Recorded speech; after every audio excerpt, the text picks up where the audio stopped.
الحمد لله رب العالمين والصلاة والسلام على رسوله الكريم وعلى آله وأصحابه أجمعين أما بعد أعوذ بالله من الشيطان الرجيم بسم الله الرحمن الرحيم كنتم خير أمة أخرجت للناس تأمرون بالمعروف وتنهون عن المنكر وتؤمنون بالله ولو آمن أهل الكتاب لكان خيرا لهم منهم المؤمنون وأكثرهم الفاسقون.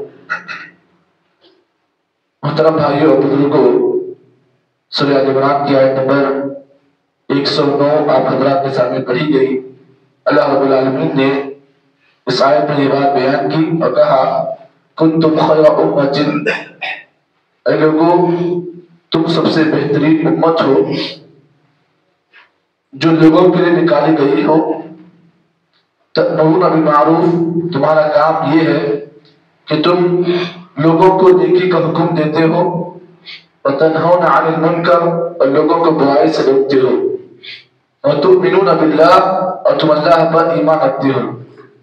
تو اس آیت میں اللہ رب العالمین نے خیر امت یعنی اس امت کو بہترین امت کہا ہے. اور یہ بات یاد رکھیں، جس قوم کے اندر یہ تین عادتیں، یہ تین کوالٹیز ہوں، وہ سب سے بہترین امت ہے.